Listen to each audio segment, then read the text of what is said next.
Fire Panda, with more than 15 years of experience in EV-related industry. I would like to thank all of you for taking time for joining us for this important session today. Let's walk through the agenda of today's session. We will start with an introduction and safety needs related to battery and EV fires, understanding thermal runaway, the root cause of battery fires, safeguard against battery thermal runaway, safe assembly and storage of battery and electric vehicles without any incidents or accidents. We will also discuss in detail about best tools and equipments for EV and battery fires. Let's understand our audience now. We will start with the poll.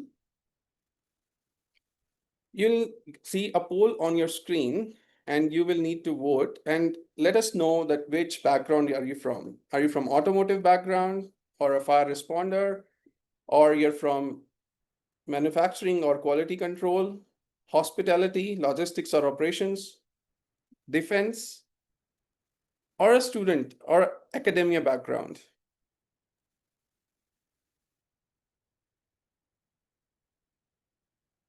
Please vote. We will show you the results in a minute.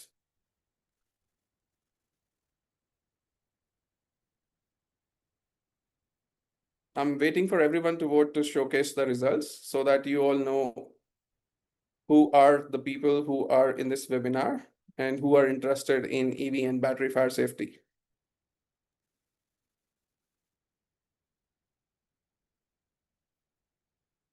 I would encourage everyone to vote so that we can understand and shape this discussion accordingly. Okay, so probably we can share the results.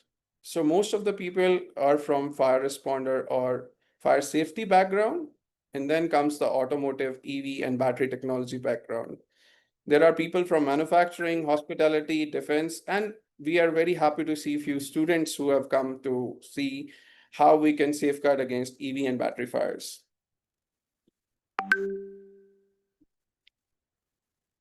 So these are the results. Few of the answers we are getting in the chat box also.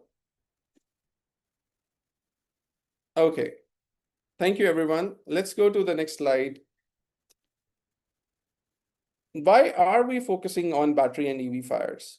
As we all know, the EV industry is growing exponentially. From this graph, you can see in 2025, from 10 billion, we're expecting a 15-folds increase in EVs by 2030. With an increase in the number of EVs on the road, the chances of EV battery fires also increase substantially. We will also be witnessing increase in the number of electric boats, electric planes, and electric forklifts, etc. In the next slide, we'll see what is the impact of EV or battery fires on not just on the vehicle, but also on the surroundings. While the EV catches fire less often than the ICE cars, research has shown EV fires burn hotter, last longer, and may reignite even after extinguished.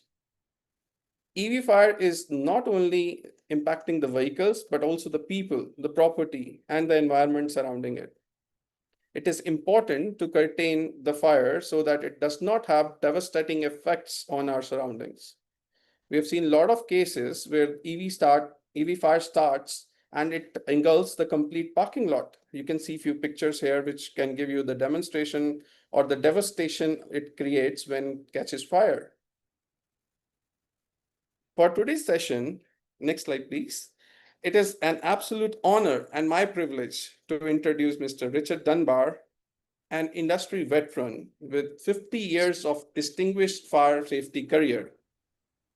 Today, we will learn the concepts of EV and battery fire safety from him. I'm very excited and hope you all are too. With this, I'll hand over to Mr. Richard Dunbar. Thank you, Vikram. And a very warm welcome to you all. And please, it's an honor to be with you today from a very sunny Scotland here. So I know it will be sunny in India. What I want to do, I've not been described as a veteran before, but that's okay. I have been serving in the fire fire service, the police service, and I also qualified as a helicopter aero medic. So my background is pretty wide, and I'd like to think pretty experienced with real life experiences. So when we talk about electric vehicles, anything which is rechargeable, that comes from a drill, a lawnmower, car, a bike, a tuk-tuk, all those sort of things, all have these rechargeable batteries these days. Many are lithium ion, and others are lipo, and there are various other chemistries in these batteries, but they all contain high voltage, and they're used because they can be charged, and the power goes to whatever you're doing with it, whether you're drilling a hole or driving a car. The thing that most people hear about is thermal runaway. And thermal runaway is when something goes wrong within the battery pack. And when that thermal runaway occurs, it can be that the cell overheats, it's basically a short circuit, it's an electrical event, and one cell goes, and then it spreads to the next cell, and so forth. In Europe, we call it the domino effect, where you push one domino over and they all in turn will fall over. So this is thermal runaway. It is uncontrollable. It is not a fire. It is an electrical event which causes a lot of heat and other products to be exited from the traction battery or the battery box. Next slide, please. Quick question. Have you ever witnessed or been involved in an EV or battery fire incident? Yeah, just give us some information on that, whether you've been there. I know we've got quite a few fire responders. Got some directly experienced, indirectly.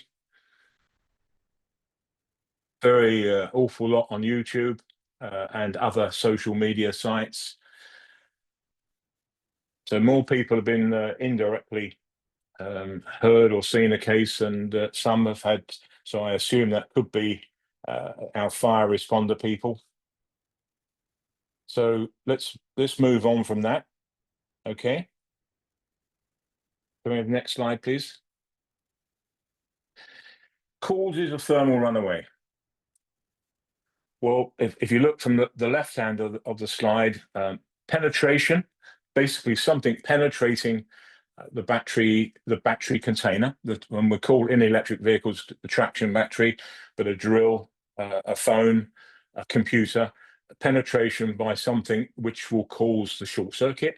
A crush, where something damages, it's blunt trauma, that's mechanical abuse, dropping it. There's the electrical abuse, where you have overcharging or undercharging, and it's basically causing an internal short circuit, often by a manufacturing issue. They can also be water, moisture, corrosion issues, where dampness gets into a battery and oxidization occurs, and therefore you get short circuiting within the battery box, and that can cause us to go into thermal runaway. The other one is basically heating. An external fire to a battery box can heat the battery up. We talk about around about 60 degrees centigrade before we start to have an issue. Once it goes into thermal runaway, it is basically unstoppable.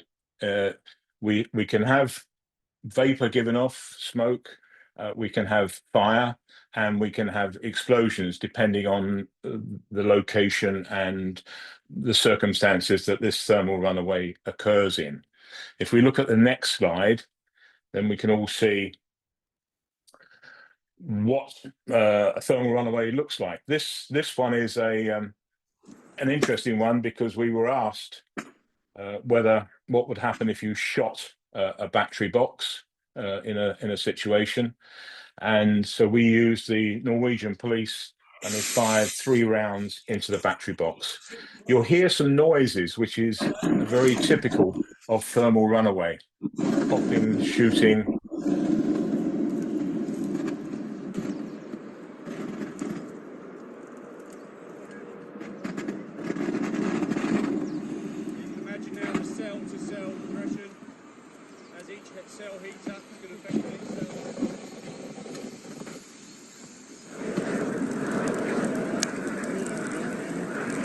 And you also get jet-like flames, 3 or 4 meters, and very hot.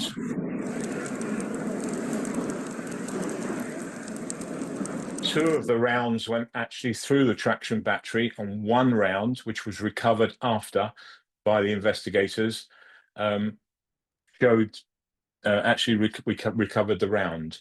I'm only seeing part of the film. It's a bit jumpy. I hope you'll see in the full film.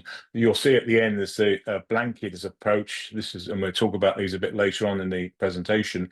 A blanket is applied. Firefighters using full firefighting kit and breathing apparatus. And we'll talk about the off-gassing that happens with the batteries, and they stamp it down around, and then we just leave it. We personally like to leave it for 15 to 17 hours with the blanket on, and that's it. Right, can we have the next slide, please? I've got a film. Right. When a battery goes into thermal runaway, again, I've got a jumpy film. There's a vapor giving off. It is not smoke. It is not steam. It's actually called a vapor cloud, and in that vapor cloud is products like hydrogen, carbon monoxide, solid metals, cobalt, things like that. And the worst one that we know that's causing more and more problems with firefighters and responders is hydrogen fluoride. Hydrogen fluoride as a gas is HF, and when it comes into contact with moisture, it can turn into hydrofluoric acid, HF. And if inhaled, the moisture in the airway will actually turn into hydrofluoric acid and burn the airway, and in the worst cases, cause fatalities. Each battery, a kilowatt hour, will produce thousands and thousands of liters of this vapor. And you can see the amount of vapor. That is all vapor produced by the battery. The fire does not occur inside the battery. The fire occurs externally, and it is caused, the gases will ignite because they're ignitable as well as toxic. The gases are ignited either by an external ignition source, or as the traction box is fitted with escape ports, the gas coming out of under so much pressure that the heat buildup gets it to auto ignition temperature, and then you have the fire. Once you have the fire, then you're dealing with the fire of the vehicle, but the traction battery will continue into its thermal runaway and slowly involve all the cells that it can get to.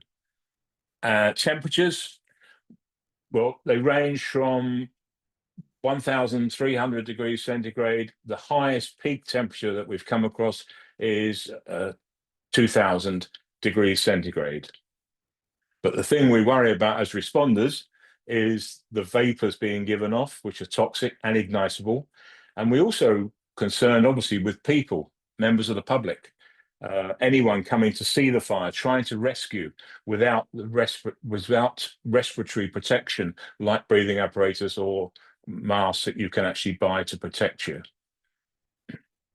Next slide, please.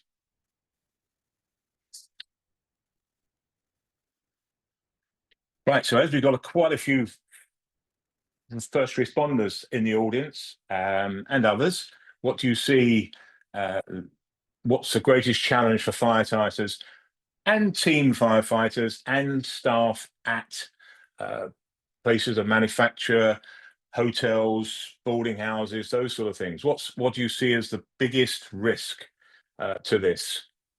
High potential of reignition is a few. Release of toxic and flammable vapors, yeah. Difficulty accessing the battery pack to cool it.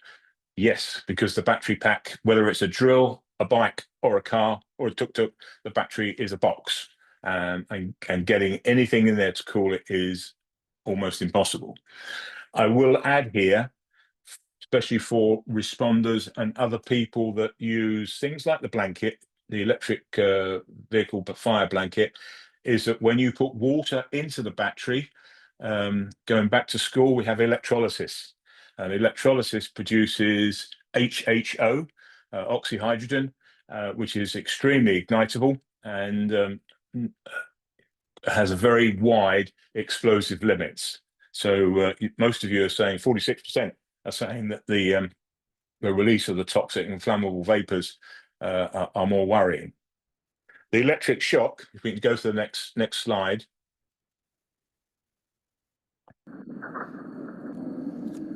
Right.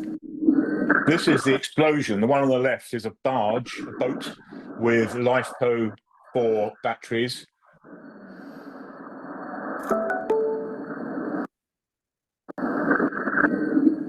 The batteries went into thermal runaway.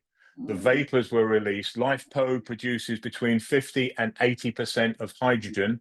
It's contained within the barge and it finds a source of ignition and then explodes. You have a rapid fire because it is contained that then will just try to get out. And if it means destroying the boat, destroying the plane, destroying the car, destroying the building, that's what will happen.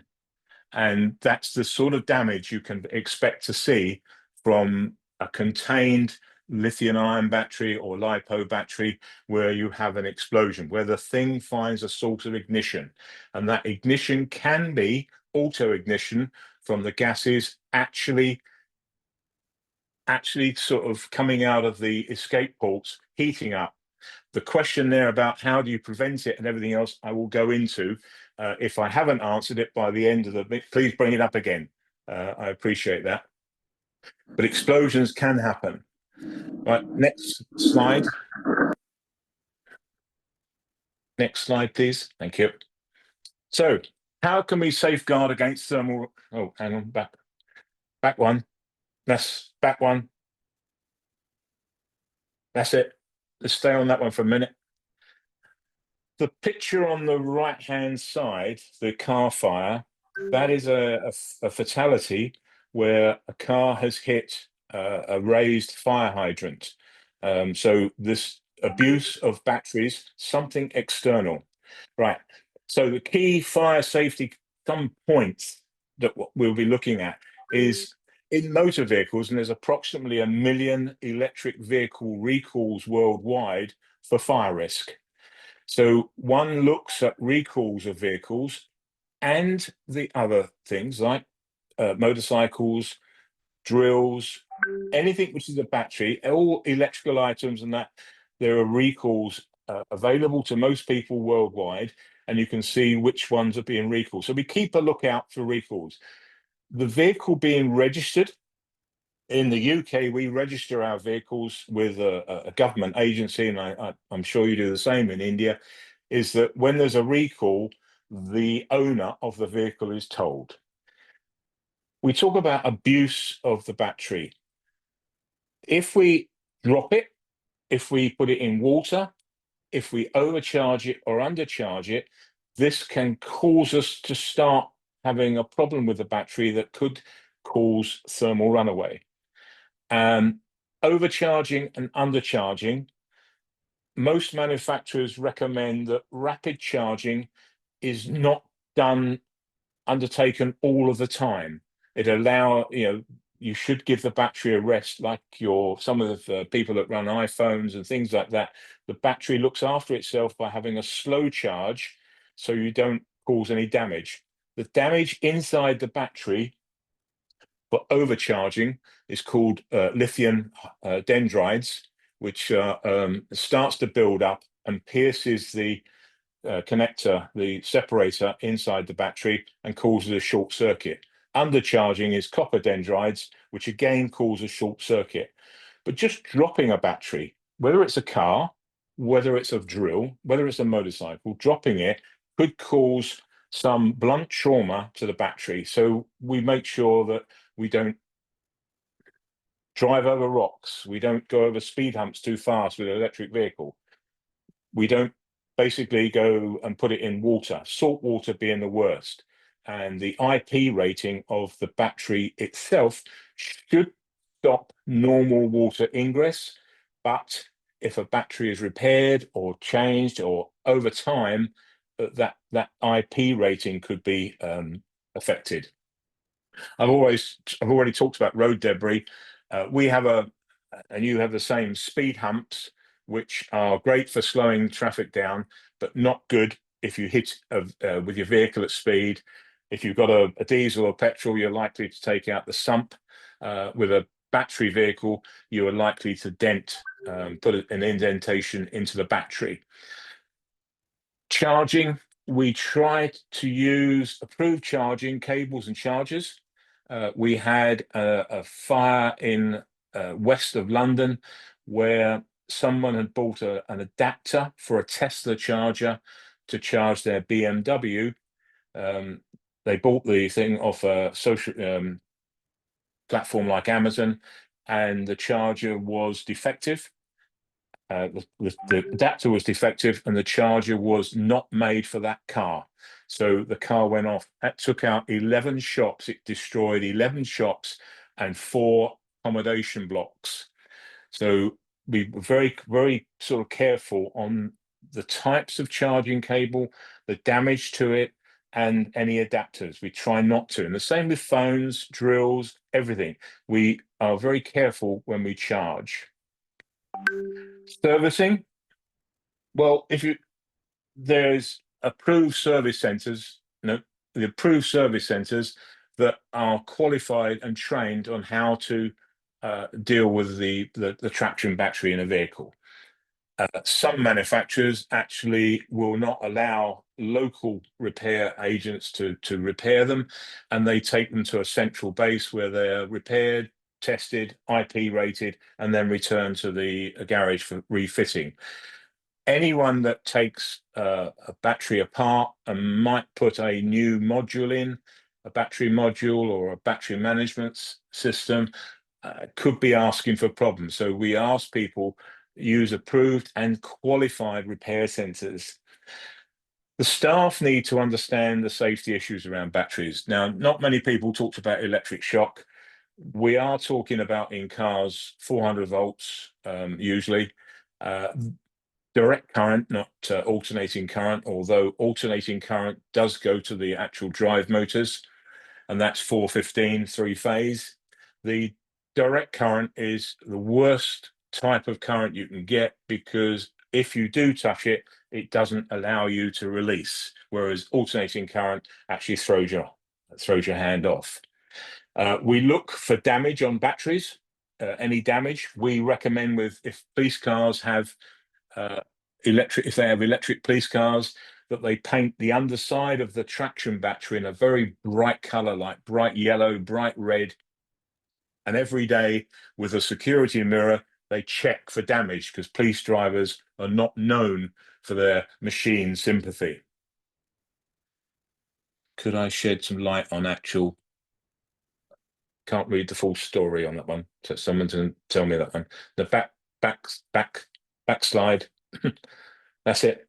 And use technology to identify the problem early detection.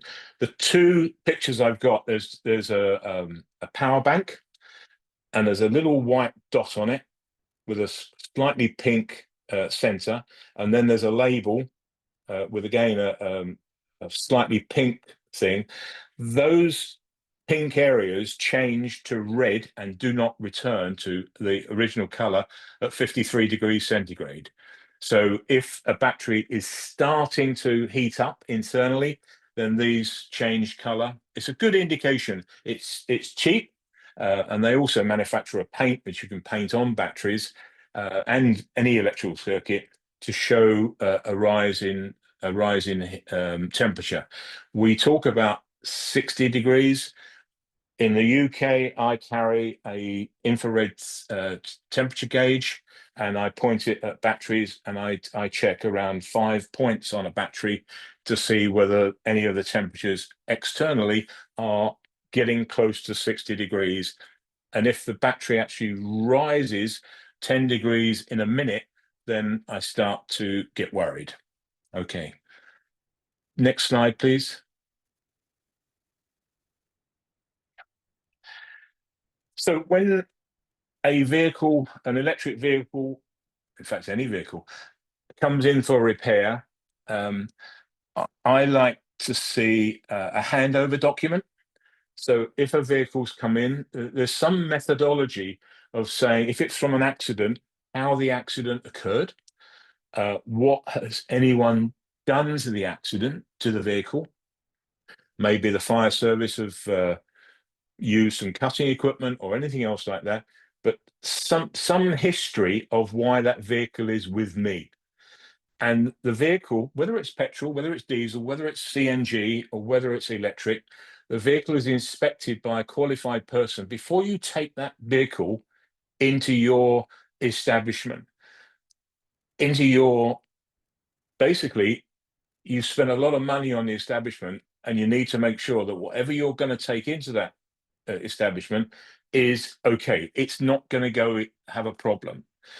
Now, review of a vehicle, especially traction battery, fuel tank damage, and temperatures.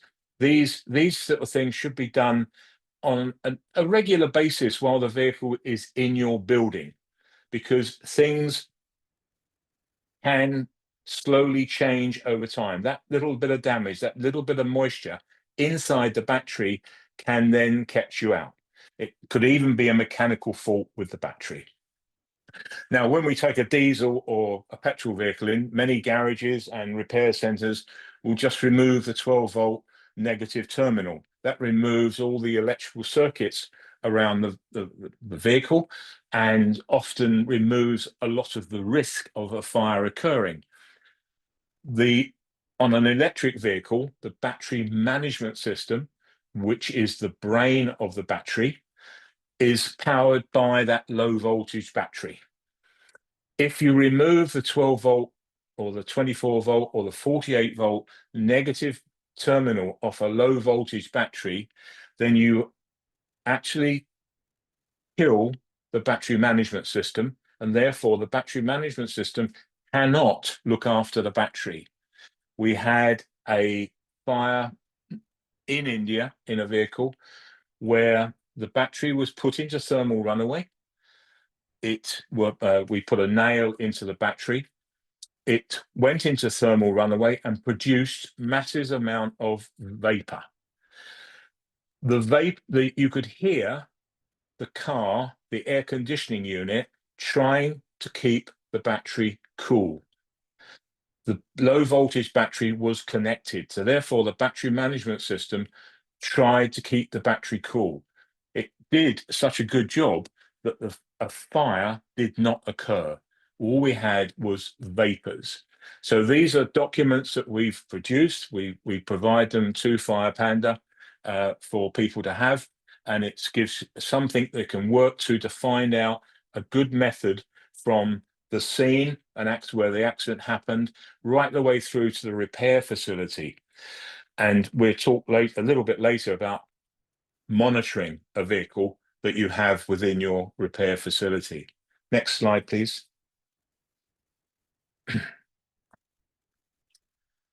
So, safe assembly, storage of batteries and electric vehicles. The picture in the middle is an electric vehicle in a dealership, has gone into thermal runaway. The spacing that we talk about, a lot of insurance companies in Europe talk about a 15-meter spacing. Sometimes this is possible, sometimes it is not possible. But the closer vehicles are together, then the chance of fire spreading is greater. So we do like space between vehicles. So if an incident occurs, then the fire service has a good chance of, we call it boundary cooling, stopping that fire spreading to the next vehicle. We ask, I think it's good practice, many fires at the moment in Europe and around the world are occurring, or thermal runaways are occurring while the vehicle is on charge. Now, we're not really completely understanding this because investigations are not really taking place so that we can understand why a vehicle, when it's on charge, there could be just a short circuit. There could be a defect in the battery management system that doesn't that allows too much charge to come in, producing heat. Maybe it just overcharges. Loads of things that could be the possible cause. So we ask people not to put charging or charge electric vehicles inside a building. If you do have a battery charging facility within a building, then there's some strong recommendations that, one, you have some form of water spray protection, like a much more than just an ordinary sprinkler system. You do have detection, which will pick up any vapors coming off at an early stage, even down to temperature cameras, which pick up fire alarm cameras, which pick up rises in heat. But the cameras these days are very good at picking up smoke, vapor, and heat, and give a very early warning. And this is where I go back to my previous comments, that when you have a vehicle in a premises, one, you've checked it before it comes into your premises, and then while it's in your premises, you actually monitor it, you look after it, you just check. If you have charging inside, I'm not saying definitely don't, I would not do that. I would recommend that internal charging is not permitted unless you have good detection, good suppression, and that is under water spray or over water spray, which will basically contain the incident to the vehicle. It will not put the vehicle out. It will just contain it. It stops it spreading. But you also have ventilation inside the building. A normal repair center will have a ventilation air changes of 5 air changes an hour. When it goes into a fire situation, that realistically should be 10 air changes an hour. So basically, to get the vapors out.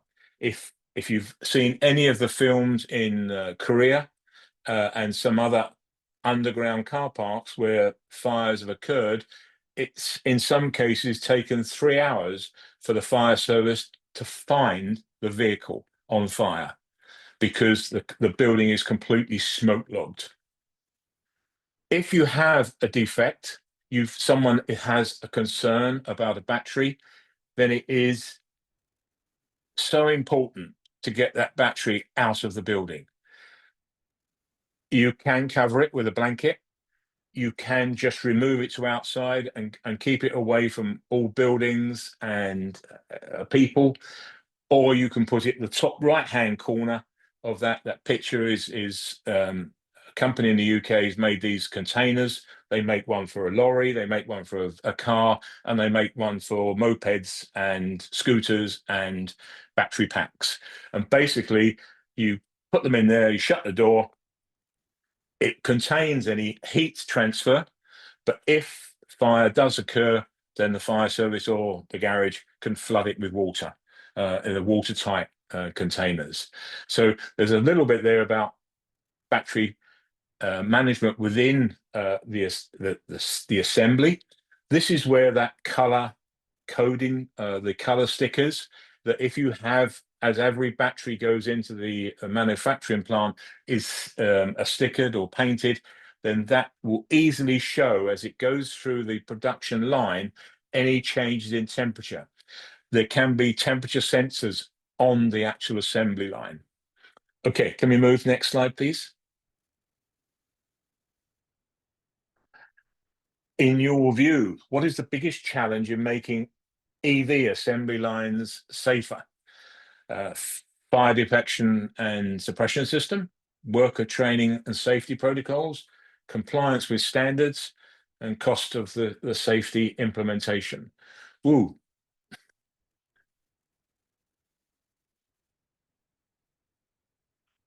Yep, that's fire detection is certainly, and suppression system, very, very important. You need, if your building is fitted with sprinklers at roof height, you will find these sprinklers will not be effective. They will do some good, but might not even go off. We've had a fire recently in a body shop repair center where there was a reasonable fire in just cardboard and plastic and things like that. And the alarm system, the detection system, didn't actually pick it up. So if you have fire detection, you need to make sure it works and it picks it up early, because when we talk about thermal runaway, you don't have time to react, you have seconds to react. Worker training and safety protocols, yep, absolutely important. And yes, safety costs money. Yeah, fine. Yeah, good one. Can we move to the next slide then? Right, I don't want to start the film yet. And you said about training, it is important, and it's also important. Staff training, battery safety, high voltage. The battery is anything above 60 volts can be fatal. So we're talking about 400 volts. So we need proper equipment to be able to make that battery safe. Now, a lot of the responders will know that when you go to an accident with an electric vehicle, there's a thing called the Emergency Response Guide, ERG, which is available to download on virtually every electric vehicle and diesel and petrol across the globe. And you can get that on an app on a phone, and you can see where the batteries are, where the cutoff points are, where the boron still for extrication is harder to extricate. Things like the Mercedes-Benz, which actually shows on the front windscreen where to cut, the easiest point to cut with your hydraulic cutters. So we look at these emergency response guides and work out. Now, a lot of manufacturers will fit what they call the service disconnect, and that service disconnect splits the battery, but you have to be trained on removal of that battery, and you must remove it carefully so not to cause an arc. When we're talking about high voltage, we can have arcs. So the personal equipment, our personal protective equipment, must be suitable for the role that we're asking people to do. So a workshop person might need the rubber gloves, might need arc protective clothing, might need a rescue hook, those sort of things. Whereas a fire responder will need breathing apparatus, maybe even a hazmat suit, because the vapor from these thermal runaways will penetrate normal fire kit. Detection of the problem, most important. Raising the alarm to get people out, because we only have seconds to get people out. So means of escape from a building has to be completely revisited, because we no longer have 2 minutes, 2.5 minutes, or 3 minutes to get to a place of safety. We may only have 10 or 19 seconds to actually see the means of escape. So raising that alarm is important, and those immediate actions. So those immediate actions in a place where you have charges inside a building, on the sounding of the fire alarm, or a place where people can easily isolate all the charges, not each one. One switch isolates. One fire alarm going off isolates all the charges, all the high voltage equipment in a manufacturing facility, so that things stop. There's a pause button. The response to that scene, remember, the vapor cloud is not only ignitable, it's toxic, and people going into that vapor can suffer serious illnesses. We have had 2 firefighters, one 23-year-old firefighter who didn't wear breathing apparatus, in the open, inhaled the vapor, just came into contact with the vapor. He now has a lung issue. He'll never work again. And the last one we had, he's 22 years old, again, not wearing breathing apparatus, and he now has cobalt poisoning, which again is life-threatening, and also he will not work again. So we need to make sure we have our personal protective equipment and we use it, and we keep people away that are not using it. And so that response not only talks about going for the actual problem, it also means keeping people away. Means of escape, getting out of a building, and you've had some quite serious fires within India where many people have died because they could not get out of the building. With thermal runaway, you need to really revisit how people are going to escape a building and to see the escape. And where people assemble safely, upwind, away from the vapors and smoke and all that sort of stuff, and not in the way of a fire appliance arriving or an ambulance arriving. So the assembly point needs to be quite key. And when you have a problem with a battery in an assembly, a repair place, even a fire station with a thermal imaging camera, we've lost 2 fire stations in the UK with thermal imaging cameras going into thermal runaway. When you have a problem, when you identify a battery, that battery should be removed, should be placed in a place of safety, away from a building, in a container, covered, whatever, quarantined, monitored, and then the decision has to be made on what to do with it. Can we just play that film now, please?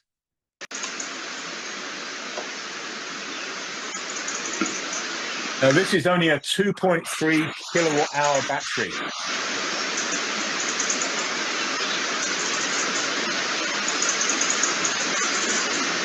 Tiny battery.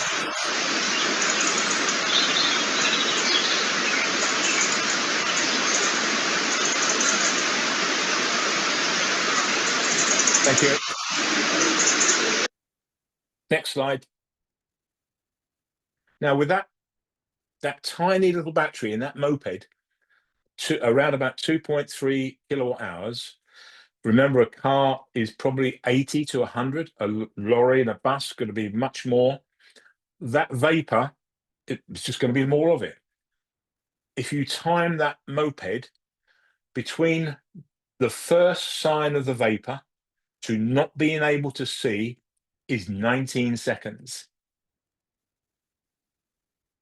You've got to raise the alarm and you've got to get people out of a building. This is why means of escape within a building is so important. How people get out quickly and safely. So I will please ask anyone running a building, anyone with electric vehicles, tools, everything else like that, you really do look at it and you look at your whole fire safety across whatever your operation is. Responding to an EV battery or battery fires, I did 5 thermal runaways last year. Thoroughly enjoyed it. Challenging. We have a card that we use. We give our responders basically a printed card. This one's an A4. There is some A5 ones with some explanations on the back. And basically, we ask people to identify IAIIM, identify the vehicle power source. So when you turn up to an incident, it could be in the workshop, could be on the road, could be anywhere. Is the vehicle a petrol? Is it diesel? Is it electric? Is it high CNG? All these things have their own particular issues. So we identify the power source. We can get that information from you mark your electric vehicles, you mark your CNG vehicles. It's a lot easier if you've got there in time to be able to see them. Then we assess the vehicle. Any fluids leaking, that could be the coolant, the electrolyte coming out of the battery, vehicle damage, the severity, the location. Is it a front end crash that hasn't really affected the battery, or is it a side impact which has affected the battery? Has it hit something on the road? This one in the picture is upside down. Beware of the vapor cloud. It is ignitable and it's toxic. Listen for noises, popping, any sound, hissing. That is possibly the start of a thermal runaway. The stability of the vehicle, is it going to fall? Like the one in the top left-hand picture there, it is upside down. You can actually see the orange cables, and all high voltage cables in electric vehicles should be orange. When an accident occurs, the airbags will inflate, and that will shut down the traction battery to the traction battery box. And I use the word should shut the battery down if the airbags go off. A rear end collision will often not set the airbags off, and if the vehicle is parked without the ignition on, the airbags will not operate. So the vehicle will still be live.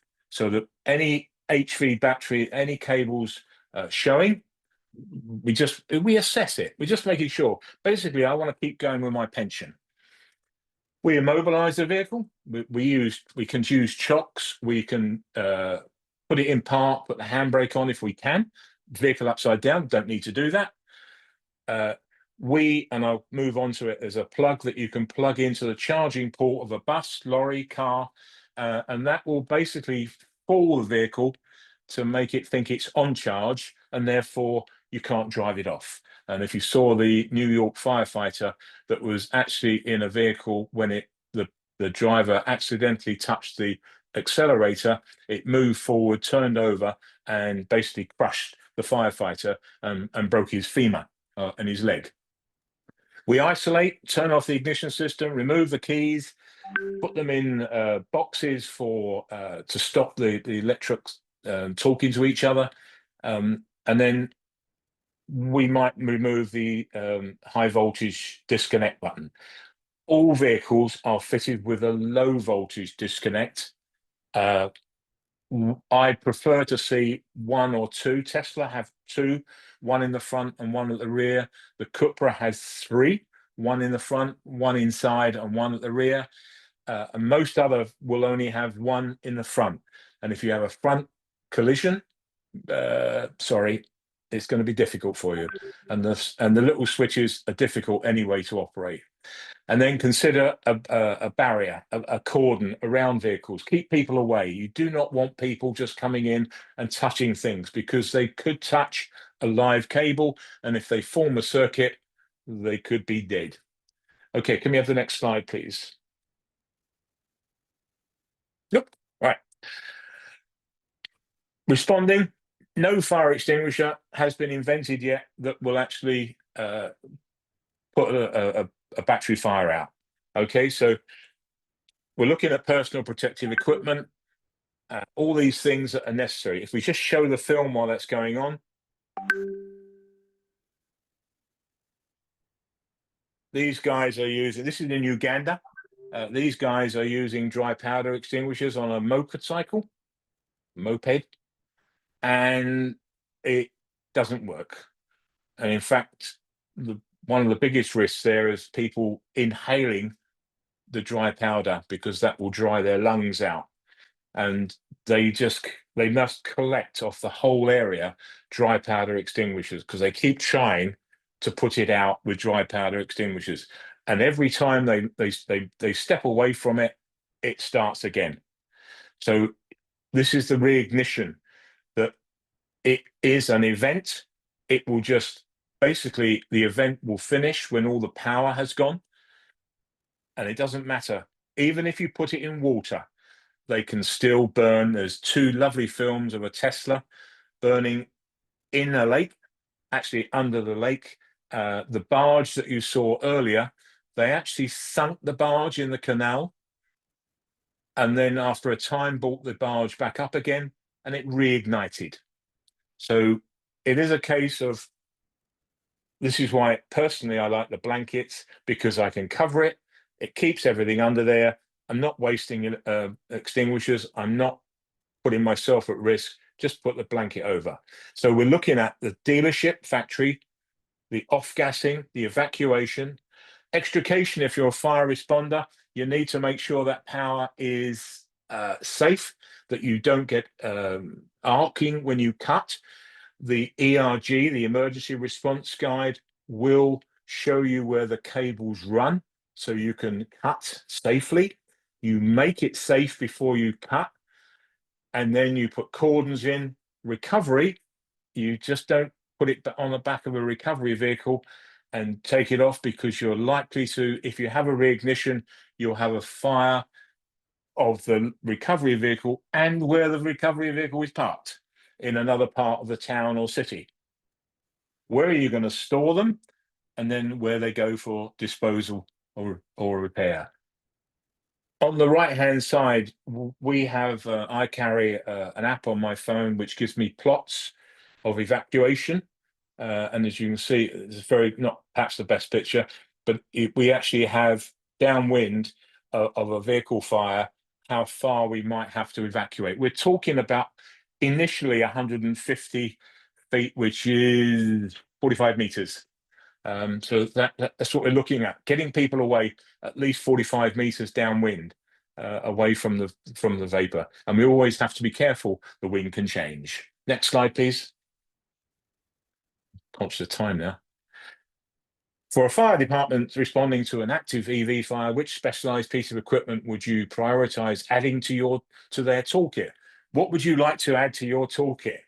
Specialized EV blanket, piercing nozzle, underbody nozzle, and encapsulating agents to mix with water. Oh, I like the blanket. Oh, there. Okay, so looks piercing nozzle, underbody nozzle. Okay, that's interesting. Yeah. Okay. Encapsulating agents are no real massive benefit over water. Underbody nozzle, it can work, but you have to watch that the battery box is not compromised, and where you produce oxyhydrogen, electrolysis. A piercing nozzle does work. There's a new one out called Stingray.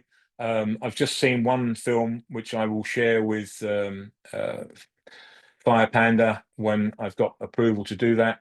The blanket, I've used blankets now 6 thermal runaways. There's been some bad press on blankets. The bad press is actually, it shouldn't be bad press about the blanket. It should be press about the poor operation of the blanket, one in America and one somewhere else. I've just got the film of that one. Most unprofessional use. Follow the manufacturer's guidance and you won't have a problem. It works. Okay, thank you. Can we get rid of that and move to the next slide? This is the plug. There's 2 plugs at this company in the Netherlands. One is the emergency plug. It's ideal for police and fire. You just put it in the charging port. It checks things out and goes blue. Once it's blue, there's no way you can. I stand in front of a vehicle, put this in, goes to blue, and I get the person to try and drive. They don't. The vehicle won't move. It's an immediate. Let's stop this vehicle. They also do a garage plug, which also has ideal for assembly and repair, where the plug actually does diagnostics, but it also locks the vehicle out, a bit like the old padlock on an electrical supply. It's a good method for safety within the repair facility, and then you can have a proper terminal to do the thing. Next slide. You see, I'm working quicker now because the time. Right, this is the blanket being approached. I'm not sure why I get it. This goes.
Next slide.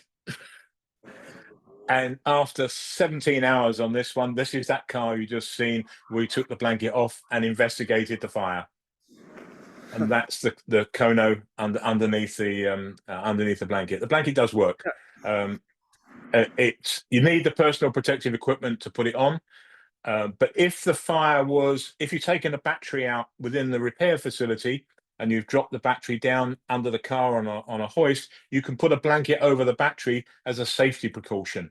This one, if you think you've got a problem with the car, just put the blanket on. And if you haven't got a problem, you've just got a car with a blanket on it. If you have got a problem, you've got a car which is going to burn itself out, but it hasn't then spread all over the place. Next slide. I think I'm getting to my end, aren't I? Yes. Good. I like that. Okay, over to you, Vikram.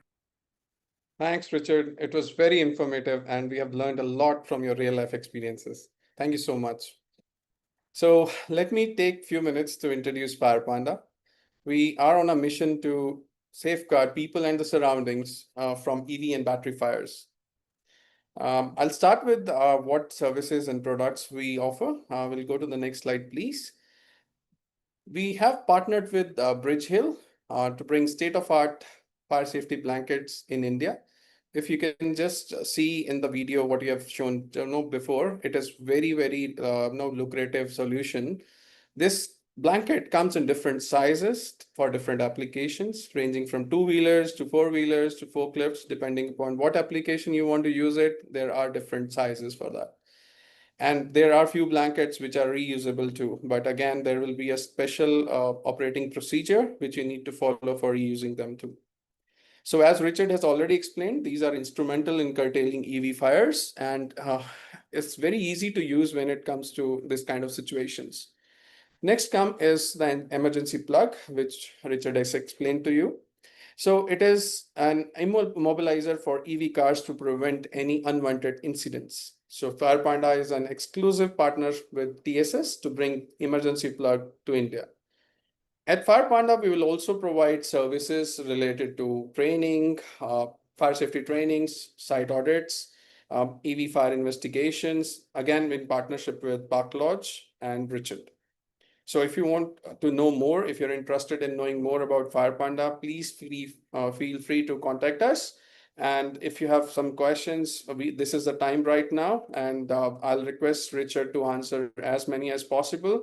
So you can put your questions in the chat or in the question and answer box. We'll be happy to answer those questions.